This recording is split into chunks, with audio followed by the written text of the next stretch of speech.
Okay, thank you for that lovely introduction. So as you heard, my name is David Mattin. I'm from a place called Trendwatching. Our obsession is consumer trends, with where consumerism, where your customers, really, your users, are heading next. And I am here to share today 5 digital-fueled consumer trends for 2017. So these are trends that I hope will empower you to answer the question, what will my users want next? Okay, so trends to empower you to make sure that the next digital product you make, the next service, the next business model, your next, marketing campaign is deeply grounded in consumer needs and wants. But before I dive into all of that, I just want to rewind 12 months, because as you just heard, a year ago, I think it's pretty much a year ago today, I was on this stage doing pretty much the same thing, sharing 5 trends at Next 15. Super cool event, just like this one. I can't believe a year has passed since then. I can't believe it's been 12 months. But I think you'll agree that in the last 12 months, we've just packed in an awful lot. We've seen a huge amount of digital innovation that really shows us this amazing digital world we're rushing towards. Some might even say the digital utopia we are building. For example, in April, Microsoft made a racist chatbot. Thanks, Microsoft. Actually, this is Tay. She was racist, sexist, and homophobic, so triple win. Thanks for that, Microsoft. Then Google beat this guy at Go. I don't understand Go. Just putting it out there. Maybe some of you do, I don't. But I do believe everything Google tells me. Google beat this guy at Go. That was a massive thing. This has nothing to do with my presentation. I just wanted to show you the pit. No, I'm joking. It does have something to do with it, because for some reason, this man is part of what happened in the last 12 months. That's causing some ripples. And we as innovators might just pause and ask ourselves, what's going on and how should we respond? Then I can't talk about the last 12 months without mentioning this. Brexit. So I want to apologize to all of you on behalf of my country. What have we done? Yes. Now I'm just hoping that Germany will find a way to kind of keep us in, just lock us in. This man now, Boris Johnson, is our foreign secretary. Literally, this guy is an action shot for you. Not happy. Yeah, I'm not happy. Anyway, we'll talk about that. Here's the interactive part.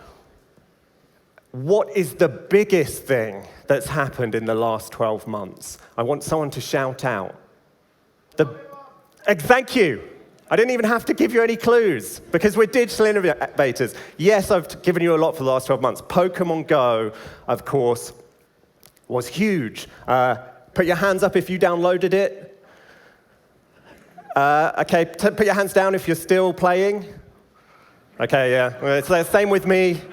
I think I gave up just in time to preserve my marriage. Okay, so look, we've seen, as we always do, of course we always do, we've seen a huge amount of evolution in the world around us over the last 12 months, a huge amount of evolution inside the consumer arena in the last 12 months. But amid all that, the fundamentals of how change happens in the consumer arena remains the same. Okay, the fundamentals of how new trends emerge in the consumer arena remains the same. So before we dive into the 5 trends, I just want to really quickly talk about what are trends, how do they emerge, and why are they so powerful for you, okay? Because that will really help us just set the context. So we have this model of how new trends emerge. Oh, I've skipped on. That says this. On the one hand, there's external change, okay? The world is changing around us very rapidly all the time. We live with this very rapid change. We know that.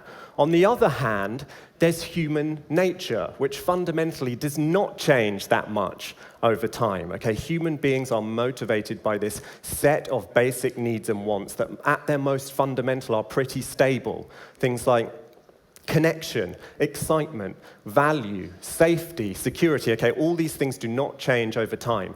Now, at its simplest, our model of how new trends emerge just says new consumer trends emerge when external change unlocks some new way of serving a basic human need, okay? And crucially, we think you can see that happening when you look at the innovations that are pouring into the market now, and you ask yourself, how is this innovation serving a basic need in a new way? Now, if you rewind into ancient history, like ancient digital history at least, okay, and you think about the very early social platforms before Facebook, before MySpace even, if you'd seen those very early social platforms and you'd said to yourself, you'd looked at it through this lens of basic needs and external change, and you could have said to yourself, aha, I see this platform is leveraging an external change called the internet, okay, to serve the basic human need that is social connection. And if you'd analyzed that platform in that way, you'd seen other platforms like it, and you'd kind of joined the dots between them,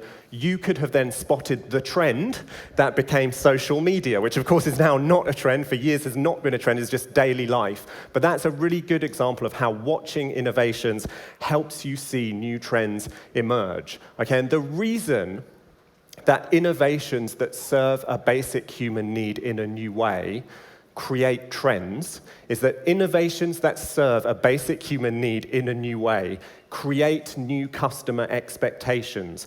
These innovations rewire what consumers expect, okay? And once those new expectations have been created, they spread.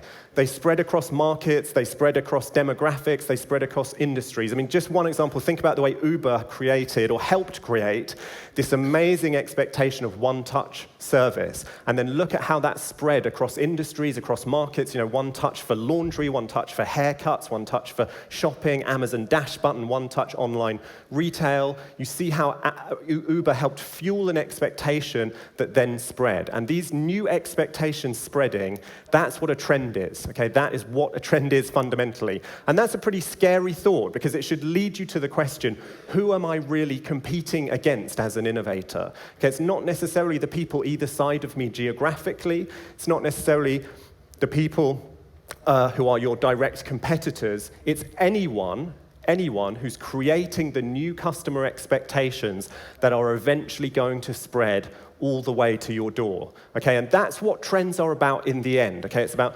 you getting actionable foresight on what your customers will want next by looking at the innovations that are changing customer expectations. That's all trends are about. That's why we at Trendwatching are obsessed with watching innovations, okay? Everything we do is fueled by this. This is our spotting network, our insight network. It's thousands of people all around the world, just like you, sending us new products, new services, new campaigns that they spot in their own markets every day. And we're just joining the dots between those examples and trying to spot the new trends. Okay, so we're going to look at 5 trends today, lots of innovations.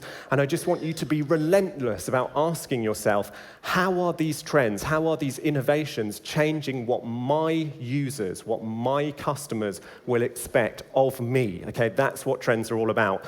I'm just looking for you to have that one light bulb moment where you see an innovation and you're like, we've got to do something with this. You know, this is changing expectations in a way that is deeply relevant for me. We've got to do something with it. Okay, enough introduction, on to the trends. So the first trend I want to start with, I'm going to touch on, the introduction was kind of comedy, but I'm going to touch on a lot of those themes. And the first one I'll touch on is one we all know about, of course, Pokemon Go. It happened. Okay, it's probably had its peak, maybe it's on the way down now.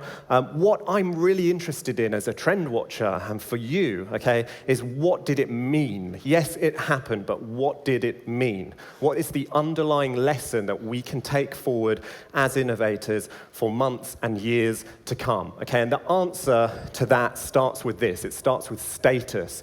This track is all about behavior. Okay, we're asking ourselves, why are people behaving as they do?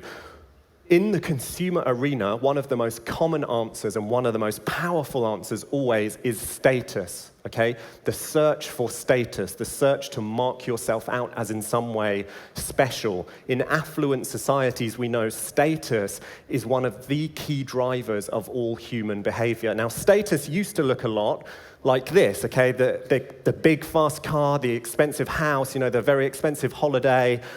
More recently, it's looked more like this, okay? We've got so rich now, everyone has so much that status has become more about experiences, okay? Super rare, really cool, exciting experiences that you can share on social media. that's become a big part of the status picture, okay? And that's old news now. We're used to that too.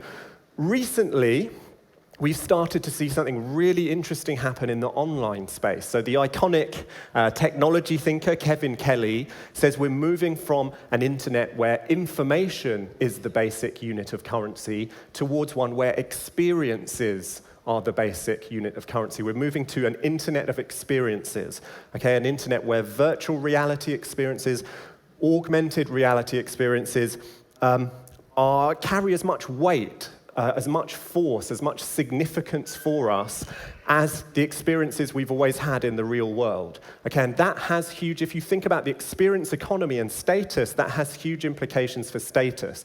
And it leads me to my first trend, which I call virtual experience economy, which is simply about saying, in 2017 and beyond, digital experiences, virtual experiences, augmented reality experiences will become a status currency in their own right, just like real-world experiences have been for the last few years, okay? And I just want to show you some examples of how that's playing out. So first, let's look at the really obvious one, the one that we all know about. Pokemon Go was huge, okay? But look how it became so much more than a game. It became really a massive shared platform for status display. So hipsters were all over this thing, doing what they do, okay, getting together, often in Brooklyn, having a bar crawl. This is about saying, yes, I'm playing the game, okay, yes, I'm engaged in the game, but I'm also a member of the club, okay? I'm telling you something about myself through my participation in this game. Then we saw poker dates, okay, literally people connecting to one another, like finding their future spouse because that other person plays Pokemon, okay? So it becomes a platform on which to connect and tell other people about who you are. Then creators, we saw a huge amount of creativity, okay, that kind of bounced off Pokemon Go. Pokemon Go was a platform for a lot of internet creators to make funny videos, to do their thing on YouTube.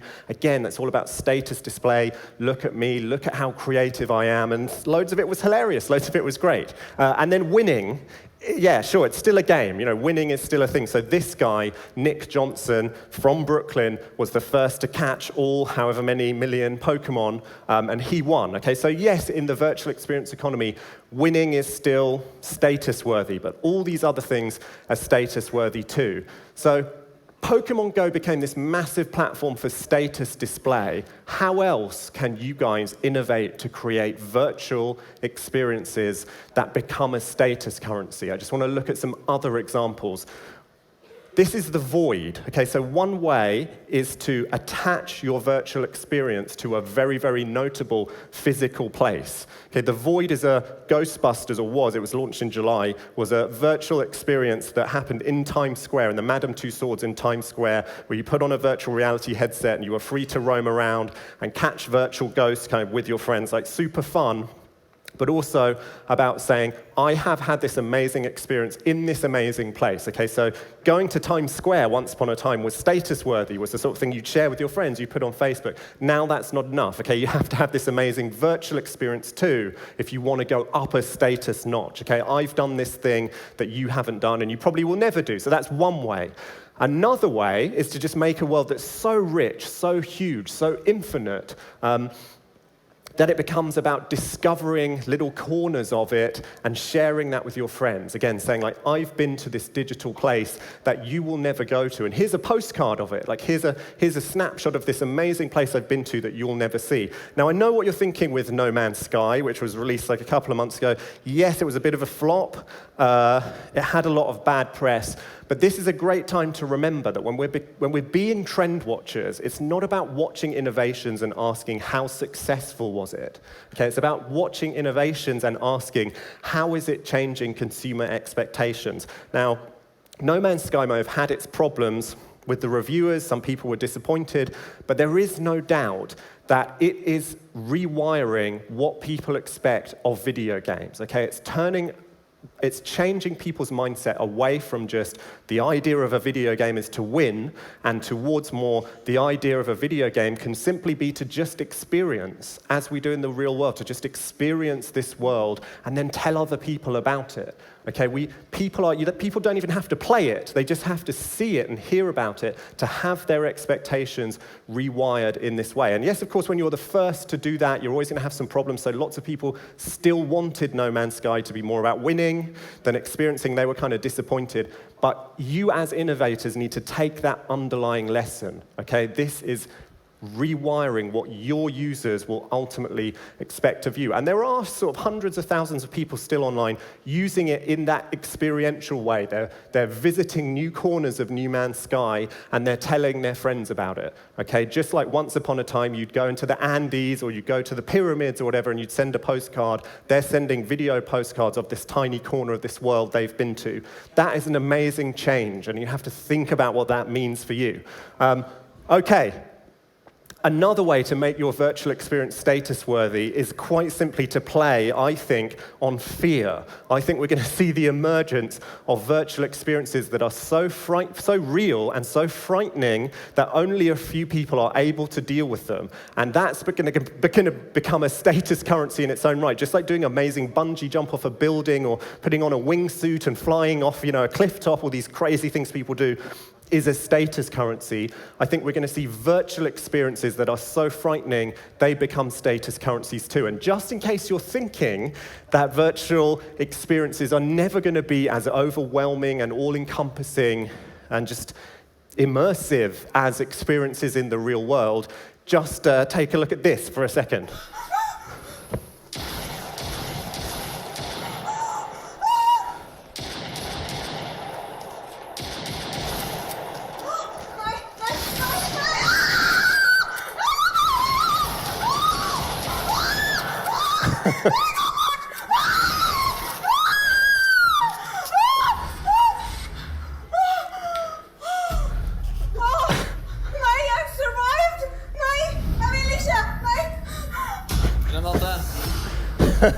Okay, I think we get the idea. So yes, they are going to be terrifying. They're going to be freaking terrifying, okay? I don't think I could handle that.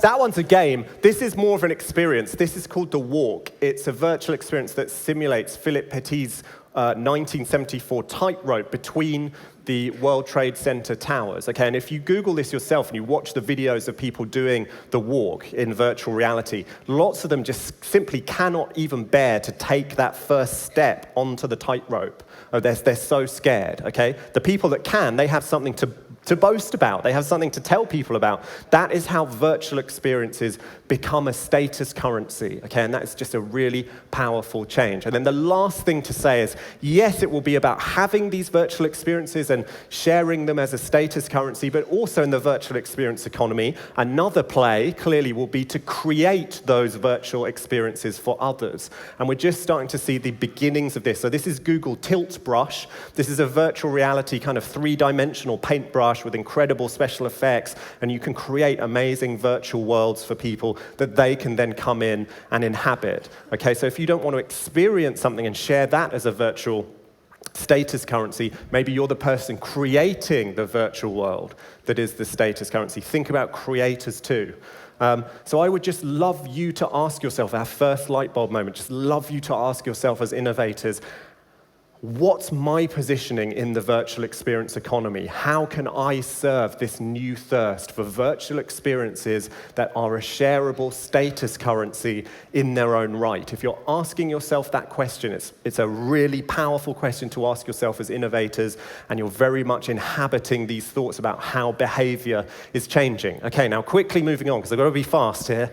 So we talked about experiences as status, but the ultimate in status in 2016, 2017 is this, it's self-improvement. Okay, it's about saying, I am healthier, I am more connected, I am more creative, more ethical even than the next person. This is status not as what I have or even what I've done, but status as who I am. Okay, status as who I am as a person is a massively important thing. At the same time, we get this rising awareness that artificial intelligence is like getting smarter than all of us. How can we not have that awareness when we see stories like Google's DeepMind beating someone at Go? You know, we're very aware, consumers are very aware now of this emerging power of artificial intelligence, and they know that, okay, not for everything, of course, but for some things, artificial intelligence is smarter, is more effective than they are. Okay, and what consumers are looking for now is for brands to put that artificial intelligence to work, to help them to do really genuinely useful, meaningful things in their lives. Okay, and that leads us to our second trend. I call it motivated mindlessness. And this is simply about saying that in 2017, consumers are going to look to artificial intelligence-fueled digital tools, digital platforms to supercharge their self-improvement. And I just want to give you a really quick rundown. You can see the definition there. I've already covered it. I want to give you a really quick rundown of how that's playing out. So this is Vi. It calls itself the world's first artificial intelligence personal trainer. It's like a device that sits around your neck. It's a wearable device. It's collecting physical metrics about you all the time, and it's using artificial intelligence to crunch all that data and create personalized health plans for you, okay? And it will even deliver you information in real time. You go for a run and you put the earphones in and it will give you real-time coaching based on the data that it's getting back from you and the way it's crunching it and what it's learned about you in the past. It can tell you, slow down. You usually get tired at this part. Don't run up this hill. You're going to have a heart attack. Stuff like that. Okay, so really useful things that this device can tell you because it is powered by by artificial intelligence. This is Google Goals. This is a new feature launched couple of months ago inside Google Calendars. Okay, so what you do is you tell Google Calendars your goal, learn a new language, go to the gym, stop eating so many biscuits might be mine, okay? And what it does is it uses artificial intelligence, machine learning, to schedule intelligently those sessions for you. Oh, I think I've skipped on. To schedule those sessions for you, okay? And over time, it learns more and more about your schedule. It learns more and more about your behavior, and it can start to tweak that schedule to make it more likely that you will stick to your goals. Okay, so imagine that, we know going to the gym is hard, we say we're going to go to the gym and then we don't go. This is going to use artificial intelligence to use the best time, the time that you are most likely, even though you don't know it, you are most likely to go to the gym. Okay, so really useful, powerful application of artificial intelligence. This is Ava.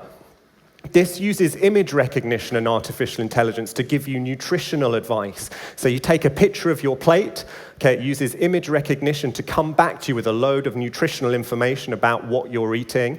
And over time, it learns more about you. It crunches that data. Again, it uses artificial intelligence and will start to make recommendations on healthy things that you might like to eat. It's like, you're often showing me that you eat this stuff. You might like to eat more of this stuff, which is also very healthy. So again, a really powerful use of artificial intelligence to just supercharge us when it comes to nutrition, when it comes to our diet and the effort that we're all trying to put in to eat more healthily.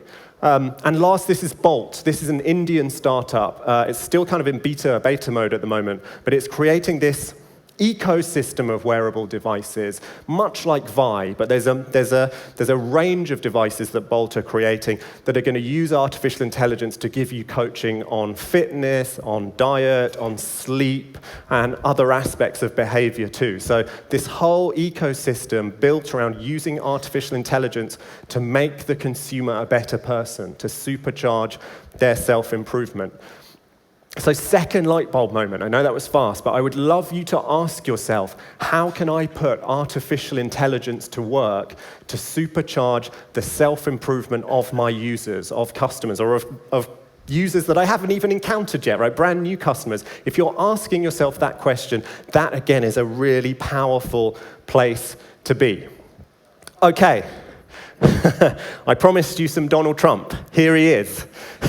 Because as much as, yes, of course, consumers, all of us are obsessed with themselves, obsessed with their own self-improvement, there is nevertheless a growing awareness that in 2016, we're living in some pretty interesting times. The world seems to be getting more fractious. Okay, just look at America. You've seen the rise of Donald Trump. You've seen racial tensions sort of Black Lives Matter, you've seen this debate on immigration, then look at Europe, you've seen the refugee crisis and the debate around that.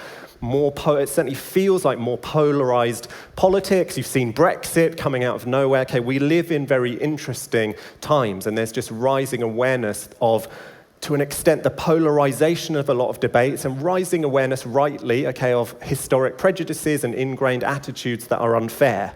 And we've seen that reflected in the online space too. We've had a lot of online stories this year that have kind of shown us afresh the ethical limitations of the online space. So we've had this Airbnb racism scandal, black users finding it harder to get a booking on Airbnb, okay, really shocking. We had, the whole Google, I don't know if you saw this, the Google unprofessional hair scandal. Someone Googled unprofessional hair, came back with more images of black women than white women. People are like, is the Google algorithm racist? And it's kind of like, well, yeah, it is, because society is racist, okay? We've seen a lot of that this year, okay? The good news, because that's all bad news, I guess, kinda. The good news is that amid all of that, most people do just feel more free than ever, okay, to liberate themselves from traditional thinking and expectations of society and just live the way they want, okay? Many people feel, I am now free to liberate myself from all that and just construct the lifestyles, the mindsets, the attitudes that I want to have, okay? Liberate myself from expectation that because I'm a man and I'm 35 and I live in Boston or I live in Beijing or whatever, that I should act a certain way. No, I'm just gonna act however I want. That's a whole trend of its own that we call post-demographic consumerism. Okay, so we have this tension between rising awareness of fractious times and prejudice to a certain extent, and at the same time this growing mindset that I should be free to live however I want, to construct myself and my lifestyle however I want, okay? And we're seeing a couple of big responses to that I just want to talk to you about, because this is really, again, really powerful stuff to be playing with as an innovator.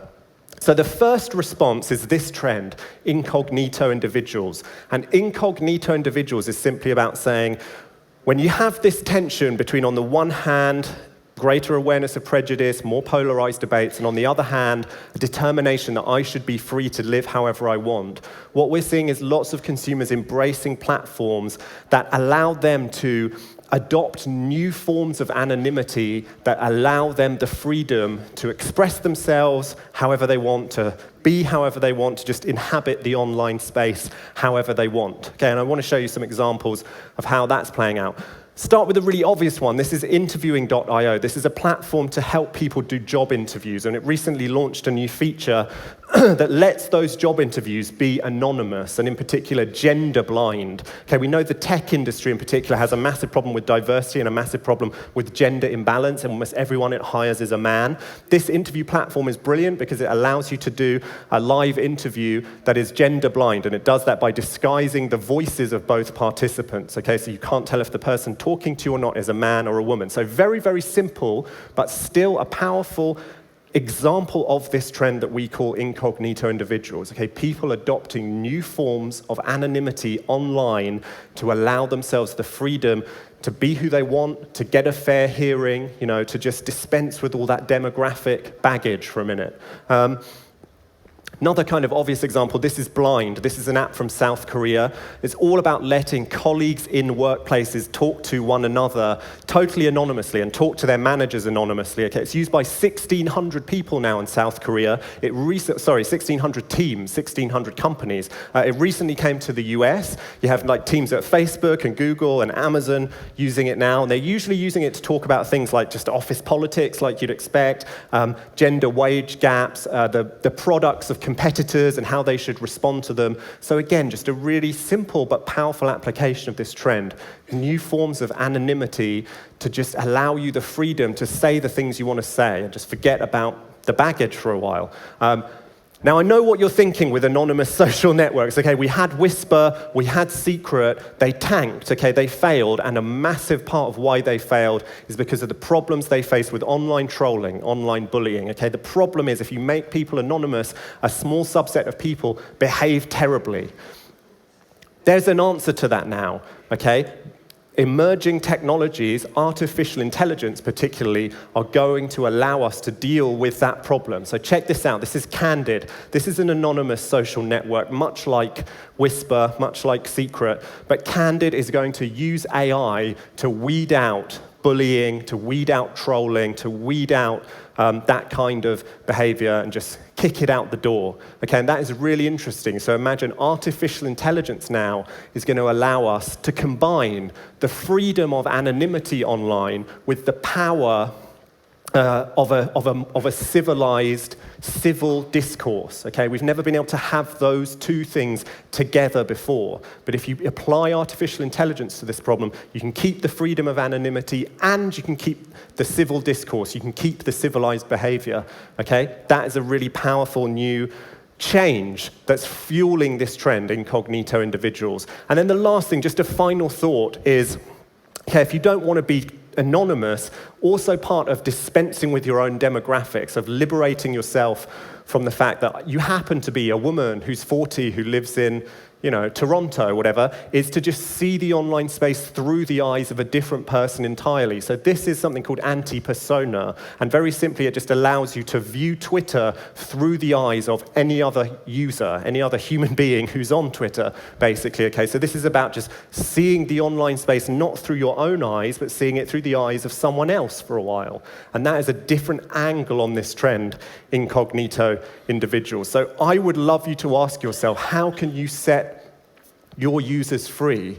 How can you let them embrace new forms of anonymity, okay, in order to just say what they want, be the person they want to be, dispense with the baggage that sometimes comes with who we happen to be demographically. I know I'm going to rush. I've got a bit more to get through, but not too much.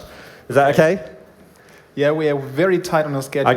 Okay, so I'm going to race. I'm going to really race. The important thing to say about this trend is it's not about hiding who you are. It has to be about unity. It has to be about empowerment, okay? Which leads me to my next trend. Really quickly, I'm going to go through this. Visible individuals. The other side of the coin is about saying, if you don't want to be anonymous, how about proudly displaying, proudly inhabiting your own demographics, okay? And then we've seen a few examples of this. This is Airbnb and Inclusive. These are platforms that came about as a response to the Airbnb racism scandal. So this is a platform that says, come here, we're owned and run by black people. If you're a black user of Airbnb that's faced this terrible prejudice, come here and you won't face this prejudice. Be proud of who we are. We're going to help each other. This is Inclov. It's an app for disabled dating. Okay, so if you're a disabled person, again, proudly inhabit your identity, be who you are. We're going to support you in this community. This is a similar community for people who are non-gender conforming, okay? And this is TalkShow. This is an app that allows you to text message, but kind of in public, okay? So it's about saying, I'm proud of who I am. Everyone can see my conversation. I'm not going to hide away with my text messages in private. I'm going to text message in public so everyone can see. Okay, so I would love you to ask yourself about the other side of the coin. How can you let your users proudly inhabit their identity, proudly be who they are? I think I should wrap up, so I'm going to skip on a bit. I'm going to skip through a lot of this, okay? It's okay. We've talked about automation. Okay, I'll end on this one, okay? I mean, okay, maybe I can go back a bit, right? What I want to say is, there's a lot of scary technology out there, okay? This is the thought I really want to end on. There is a lot of scary technology out there. Autonomous cars, okay? ING Bank in April scanned every Rembrandt in the world and got its artificial intelligence to paint a new Rembrandt, okay? And it looked pretty amazing. I can't tell the difference.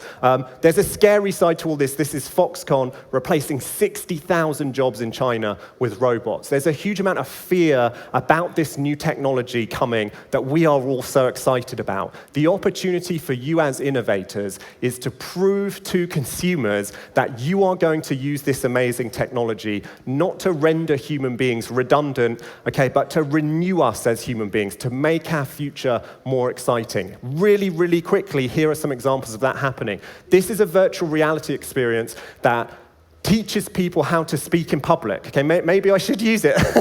It's about public speaking, okay? Public speaking is a massive fear for most people in their jobs. This is a virtual reality experience that will help you assuage that fear by giving you the virtual experience of public speaking. So imagine, okay, this is technology that's not Can this app teach me how to speak publicly and kick you off stage? Kick me off stage. This is not. This is not going to make you redundant. It's going to make you better at your job. Okay. This is a robot that helps you train. This is a robot that helps you in your house. David, this is a robot. Really sorry. This is a robot that will pay your parking tickets. But I've got to go. David, I hate this part of my job. That's okay.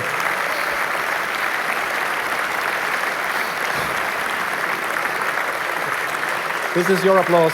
Thank you. Thank you. Yeah, I hate this part of my job. I understand. I'm really sorry. But the good news, I've got some good news for you. I've got some good news for you. You can meet David in person. That's right. This afternoon. He's going to have a workshop and a session this afternoon at Gaga Club, which is next door, 3 p.m. Yes. And you can squeeze every drop of knowledge out of every ounce of trend knowledge. Yeah. I'll be there with my colleague Vicky, who's over there, 3 p.m. So where are you, Vicky? She's right there.